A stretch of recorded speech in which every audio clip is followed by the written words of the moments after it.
Today the world faces unprecedented challenges, whether it's a changing climate, population movement, environmental catastrophe or emerging diseases. There's something for us to tackle everywhere you look. Now that's why I'm here at the Australian National University. I'm going to be talking to a scientist who is tackling at least some of these important problems.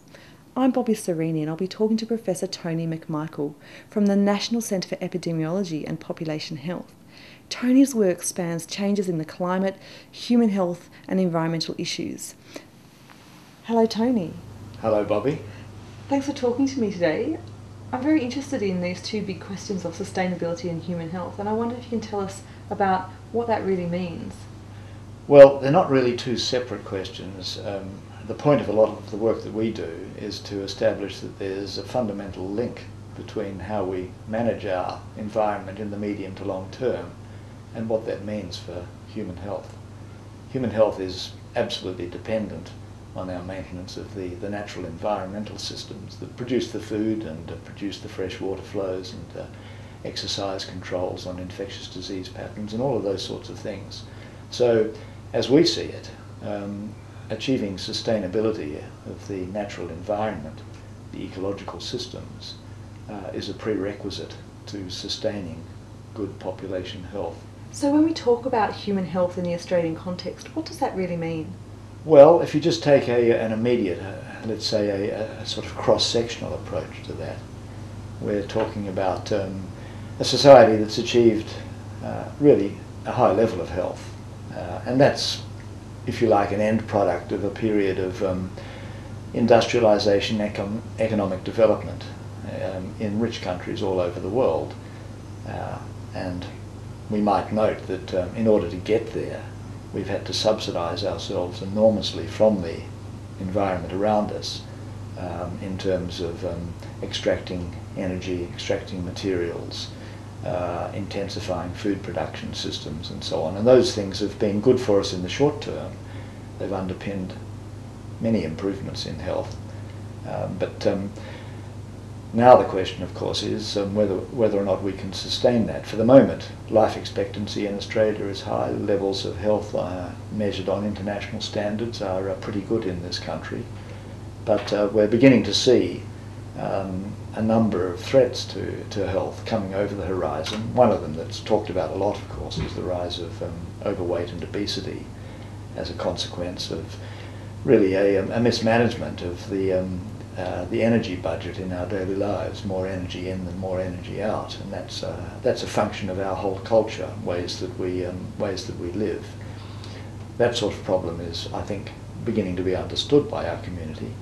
What's not yet understood is that we face in the medium to longer term some very serious risks from degrading the natural environment at a regional and now at a global level, including climate change. Okay, so we've heard a lot about climate change. We've heard about it in the media and also through the scientific literature. Everyone is talking about it. What do changes that are projected under climate change scenarios mean for us in human health terms? Well, some of the answer is pretty straightforward, because part of the climate change story is not just an increase in the average temperatures and the average rainfall per year. It's going to involve all sorts of changes in the patterns, the variability of climate systems around the world. So we will expect to see more extreme exposures to things like heat waves, floods in this country, bushfires, down our eastern coast and perhaps the northwest coast, an increase in the range and the intensity of cyclone activity. Those sorts of extremes, of course, cause injuries, deaths, bereavement. They're often followed by mental health, post-traumatic stress disorders, impoverishment, displacement, infectious disease outbreaks. So extreme events are going to be an increasing part of the problem that we face from climate change in Australia. But in the background, of course, there are the more longer-term shifts that we think are beginning to happen already. Climate scientists will say that, look, one of the consequences of climate change in this country is going to be a shift in many of our rainfall systems. And already it's evident in northwest around Perth and south of Perth, where for the last 30 years rainfall system has been weakening steadily. And of course we're seeing it widely now, we think, in the Murray-Darling Basin region, which is the great agricultural production basin for Australia, where many of our farming families live, and where many of them are now beginning to suffer. So that would be a more chronic stress on health, particularly mental health, in many of our rural communities. But there'll be many other changes as well in due course. A number of infectious diseases are likely to change their geographic range, their seasonal patterns, their rates of occurrence. We may see reductions in regional food production, increased retail prices of foods sometimes for local and remote rural communities, but also in our big cities. And looming in the background is the big prospect of increased instability in the Asia-Pacific region, and increased flow of displaced persons, as really the combinations of climate change, population pressures, the degradation of food-producing soils and systems, all of those things come together and begin to destabilise and displace populations in the region within which this country is located. So when we're talking about human health, it's actually not just a simple proposition, is it? It's really vastly more complicated than just a question of are you well or not. Well, it is, and I think that's something we've got to come to terms with as a society. We carry this false model of health, really. It's not surprising. I mean, we live from day to day, and each of us is concerned about our health at a personal level, so we tend to see it in terms of the individual choices that we make in the supermarket, whether we smoke cigarettes, how much alcohol we drink, whether we wear our seat belts when we're driving, and indeed what sorts of genes we might have inherited from our ancestors. All of those things can be thought about at the individual level, and we tend therefore to misconstrue the determinants of health and think, well, it's really about things that I as a person do, and it's really about my access to doctors and hospitals and whether the government is making that easy enough for me. What we don't understand so well is that actually health is it's a population property. I mean, farmers know it. They talk about the health of their flocks. We don't think in those population and ecological terms sufficiently. If we did, we'd be better at thinking about the ways in which urban planning, for example, influences how we live, and what that means then for patterns of physical activity, the types of foods that we have access to, patterns of social contact and mental health, and indeed some of the infectious disease dynamics that are influenced by urban environments.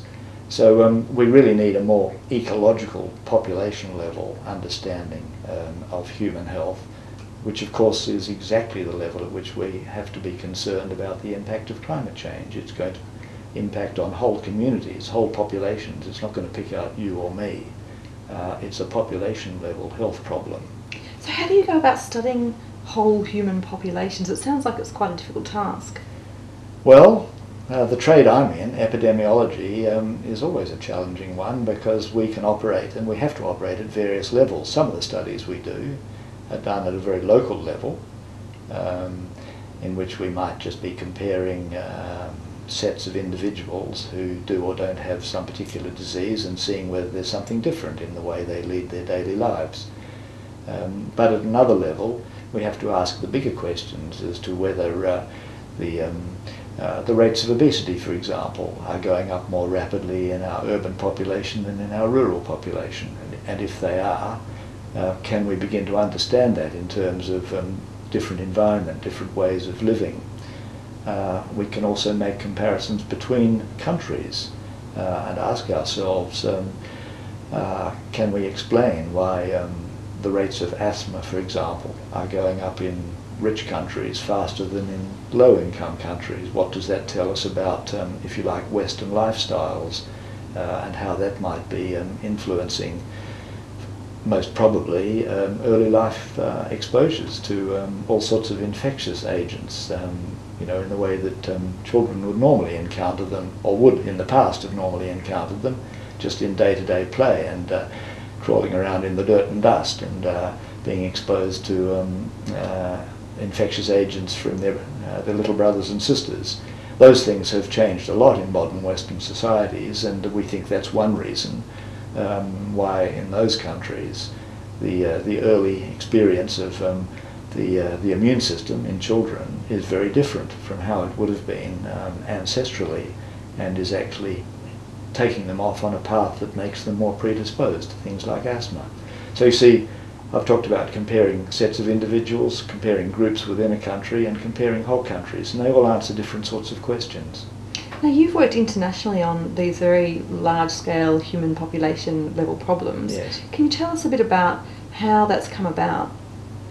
Well, in terms of where I've worked and the sorts of areas that I've worked on, I suppose it illustrates the sort of varied life that a number of epidemiologists do live as they move between countries, between different topic areas. I've been interested initially as a doctoral student in mental health problems in university students, but then I went on and studied and worked on occupational exposures and diseases like lung disease, cancers and so on while I was in the United States for 5 years. I've worked in the area of human nutrition, diet and its effects mostly on chronic diseases and particularly on cancers. I did that back here in Australia with the CSIRO Division of Human Nutrition, and that was at its time rather pioneering sort of work to begin to ask questions about not the things that were already being well understood by epidemiologists like smoking and occupational chemical exposures, but how the more complex daily exposures of diets might influence all sorts of chemical exposures and metabolic processes and hormonal consequences that would influence heart disease, diabetes, gallstone disease and cancers. And then after that I became increasingly interested in the external environment and the sorts of exposures that it brings to human populations, human communities, and what the consequences might be.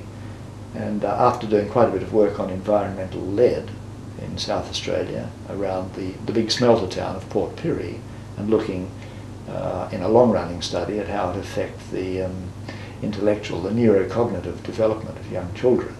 Some definitive work that we did that influenced this country's decision to take lead out of petrol in the early 1990s. I then really moved into a broader frame, began to think, well, actually it's becoming apparent that over these next few decades we're going to increasingly have to address the questions of things like climate change and stratospheric ozone depletion, biodiversity loss, the big and unprecedented changes that humans are making now in these large natural environmental systems that actually are the foundations of human health. So that's about where I am now. I and my team are really working on those large global and regional environmental changes and their consequences for human health.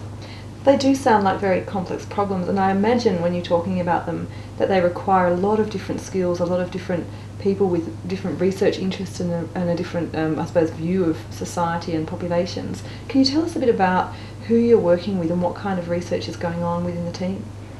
Well, yes, it is a multidisciplinary team, and it needs to be because of the sorts of questions we're addressing. And I would say one of the things that for me was attractive about coming back from London, where I was based between 1994 and 2001 at the London School of Hygiene and Tropical Medicine, one of the attractions of coming back here was that this centre was deliberately set up to house epidemiologists, biostatisticians, mathematical modelers, social scientists, including sociologists, anthropologists, demographers, infectious disease experts, and we all interact because many of the things we study require that type of multidisciplinary, multi-skilled approach. In my particular team now that's looking at environment and climate, and indeed the urban environment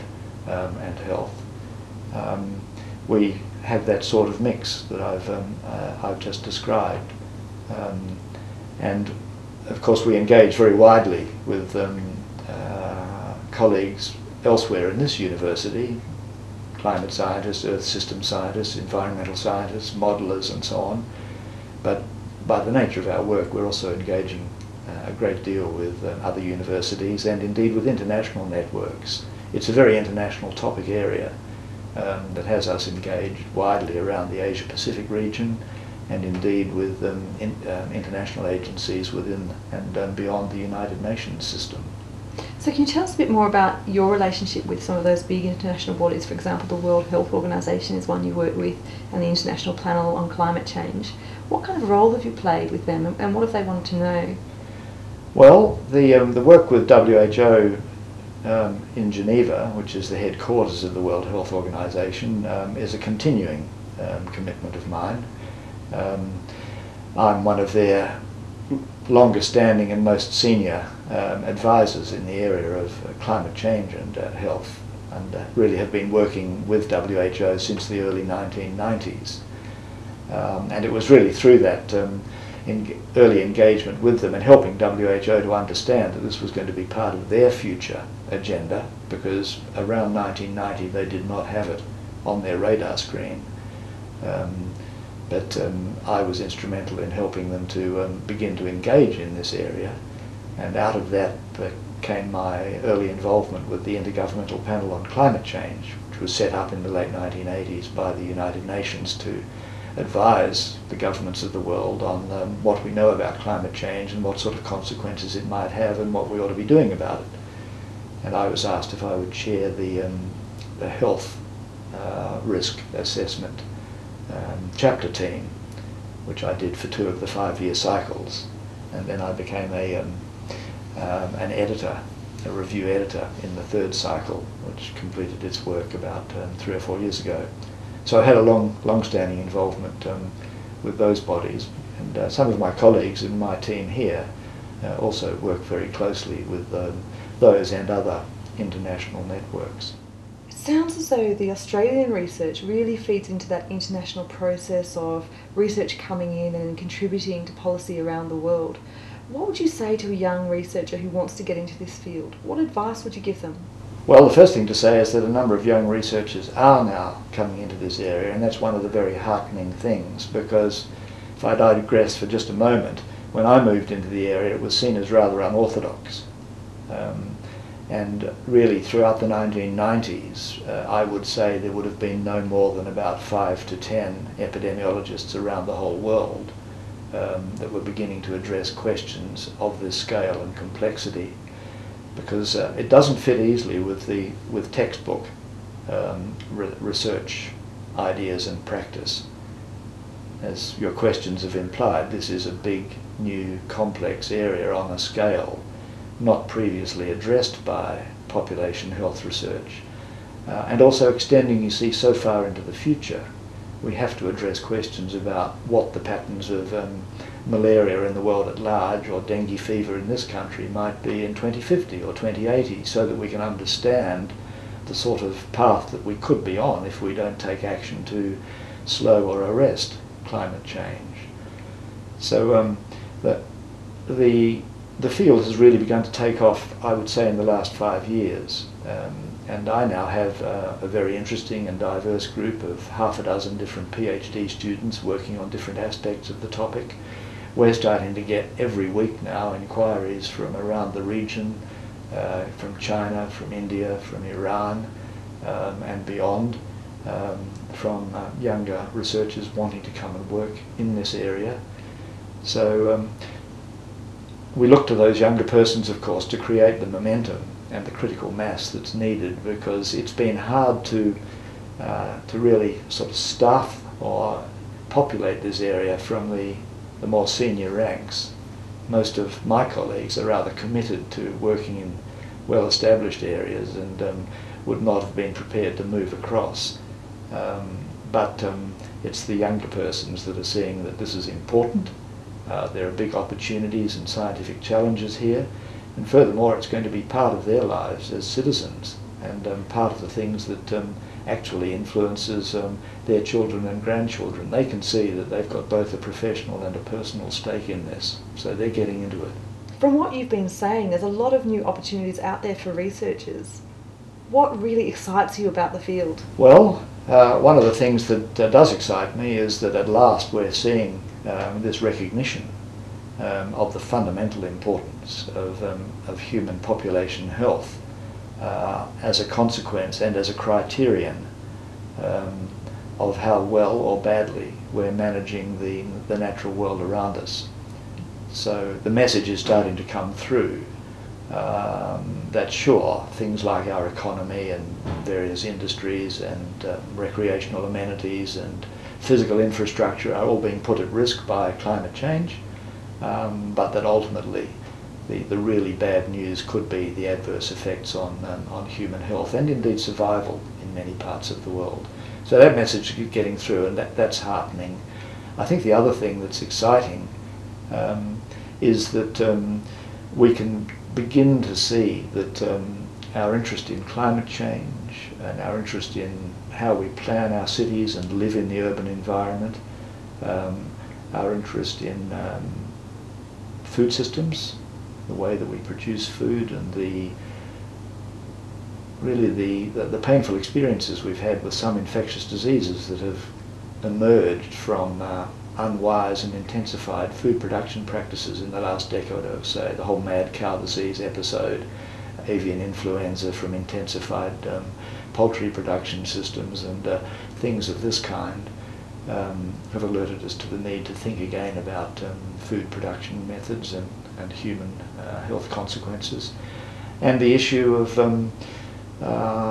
seemingly intransigent poverty and health inequalities around the world. I think if all of these things are brought together under the great umbrella of the sustainability transition, which is where we have to be heading, that we're going to find a set of integrated solutions to managing the natural environment, planning how we live in cities, thinking about fairness, inequity, and equity in the world, and how we produce and choose our foods. All of those things are going to have to be part of this great solution to, if I put it in grand terms, what will be the fourth grand transition in the whole of human experience. The first being the shift from hunter-gathering to early agrarianism. The second being the early evolution of cities, of urban life. The third, much more recently, being the Industrial Revolution. And now the recognition that we've overplayed our hand. We're starting to consume not just nature's dividends, but consuming capital and starting to run down and disrupt systems. So the fourth grand transition has to be a move to sustainability so that we live within the limits of the natural world around us. That's what's exciting, that I think we're right at a pivotal point now, and I think we're heading through the type of research that we and others are doing, which helps us to understand the consequences of current trends. We're heading now for that grand transition. If we don't make it, this is going to be a disastrous century, but I'm optimistic enough to believe that with increasing knowledge and with our capacity to actually think in the long term, we can actually get there. It sounds as though it requires everybody to make an effort. What role can the individual play in the sustainability transition you're talking about? Well, individuals can be very important, but they can't do it on their own. These issues that are pressing on societies all around the world now are so big, with such potentially serious long-term consequences, that this is a job for big government at the national and the international level. But governments will be more inclined to act, of course, particularly in democratic systems, if they can see that communities are concerned and are beginning to engage. And for me, that's the most important consequence of individual action, that it will help us to all share a new understanding, begin to engage, and put pressure on policymakers so that as societies as a whole, we can take the decisions that we need to. Of course, in the meantime, if we turn off the lights when we go out of the room and have shorter hot showers and catch the bus rather than drive our cars, and eat less less red meat, we eat more than we need, and it's very environmentally damaging and is a major contributor, the livestock sector is, to climate change. If we do all those things, then each of us will reduce our individual footprints. But it's government that's going to have to take the actions to reduce the global footprint of the human species. And what a footprint it is. Thank you very much. It's a pleasure. It's a complex topic, and the more we talk about it, the better. That was Professor Tony McMichael talking about the environment and human health. If you'd like to know more, please visit the National Centre for Epidemiology and Population Health at nceph.anu.edu.au. Now, if you'd like to know more about the Australian National University, you can also visit us online at anu.edu.au. Thank you for your time and hope to see you again. Bye-bye.